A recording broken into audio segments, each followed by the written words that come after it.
एक और ताज़ा तरीन खबर के साथ आपकी खिदमत में हाजिर हैं। क्रिकेट वर्ल्ड कप अक्टूबर और नवंबर 2023 के दौरान भारत में होगा, जिसकी तारीख का ऐलान बाद में किया जाएगा। मीडिया रिपोर्ट के मुताबिक 2019 में 50 ओवर के वर्ल्ड कप के 13वें एडिशन में इंग्लैंड ने होम ग्राउंड पर जारहाना अंदाज में टाइटल अपने नाम किया था और अगले बरस अपने एजाज का दिफा करता नजर आएगा।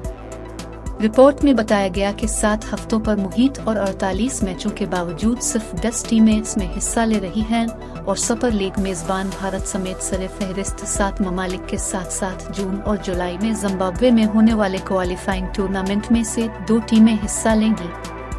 ताहम पाकिस्तान क्रिकेट बोर्ड (PCB) के साबिक चेयरमैन रमीज राजा ने इंडिया दिया था कि अगर भारत 2023 में पाकिस्तान में होने वाले एशिया कप खेलने से इनकार करता है तो वो वर्ल्ड कप का बायकॉट करेंगे।